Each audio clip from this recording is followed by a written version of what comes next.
Usually the error comes during installation of SolidWorks 2026. There is a pop-up saying that failed to copy Spatial IOP zip. So when you have such an error, don't panic. This is what you should do.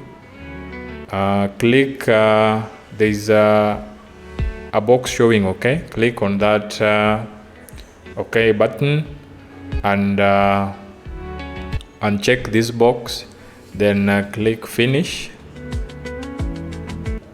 So basically this is what you should do. Just here click say no thank you, then click finish.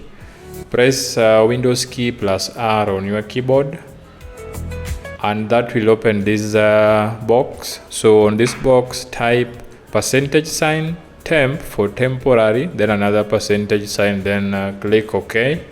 This will open temporary files in the computer. So what to do here is Control A to select all the files, then delete. This will delete this Spatial IOP zip, the one causing the error. So in case you have errors like the one on screen, just click skip. Once you skip them, then now we proceed to the setup file. The setup file where you did the extraction initially. So right click on the setup file, then run this setup file as administrator. Here just click OK. Then other things are just here, just click modify your installation, then click next. Click next. So from here it is pretty straightforward. Just follow this instruction as I do on screen. Another technical place is here you need to select the packages you need for your workflow.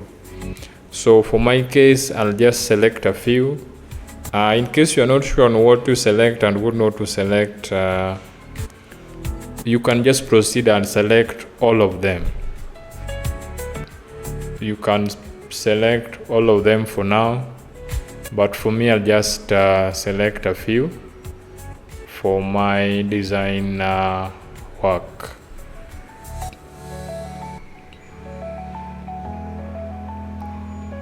So as I said earlier, if you're not sure, just select all of them. Then once you have done the selection, click next.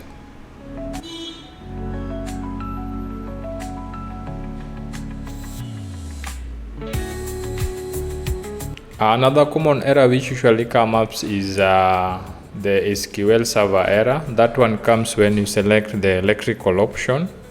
So I've made a video on how you can do that into details, but in this case I'll just move over it pretty quickly.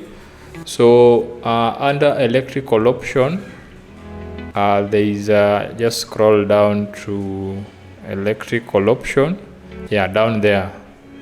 Man, this guy is blind. Down here, man. Yeah, change. Click on change.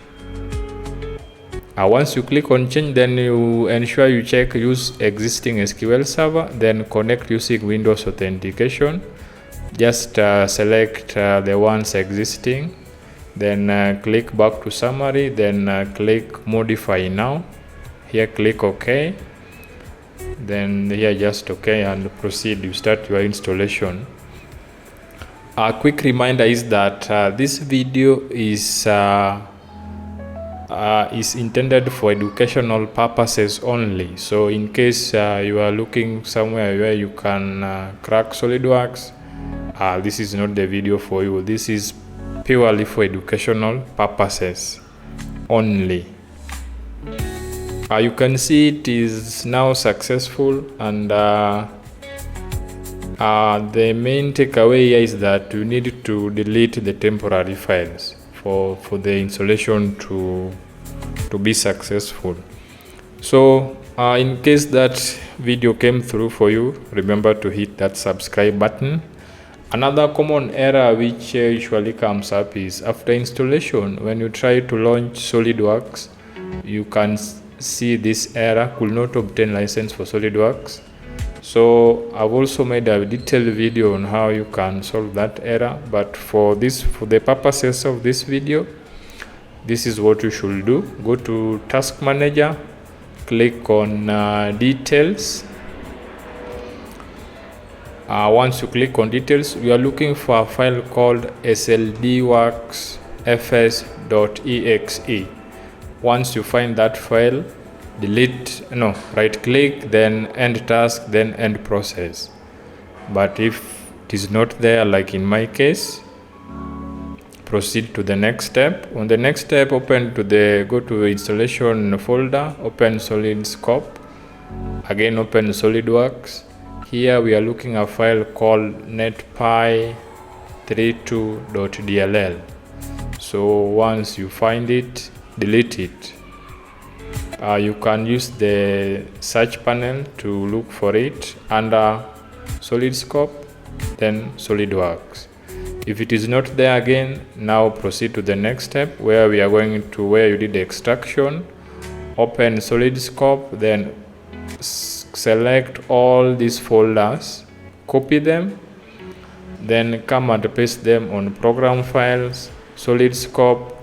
Open SolidScope there, then you paste them in SolidScope folder. Replace the files in the destination as always.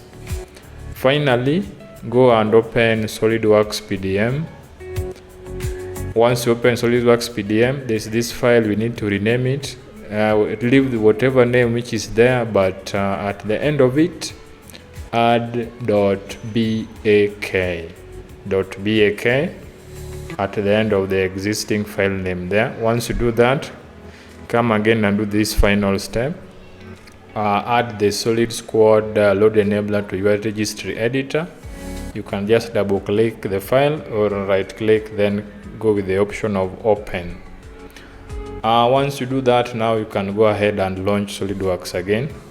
The initial launch might take a few minutes, but once it has loaded all the necessary files and engine, then you are good to go. So in case you face any difficulties during installation, please you can post your question on the comment section as well. Also, you can send me an email. I'm going to provide an email on the description of this video. Also, in case you have some design gigs, you can hit me up, man. We need to grow together. So in case you have some design work you need some help with, you can hit me up through that email as well. So thanks for watching, and as I said earlier, in case you have some technicalities during this whole process, you can post them on the comment section, because others might help you as well. So thanks for watching, and I wish you well on your design work, and also all the best with your installation. See you on the next video. Bye.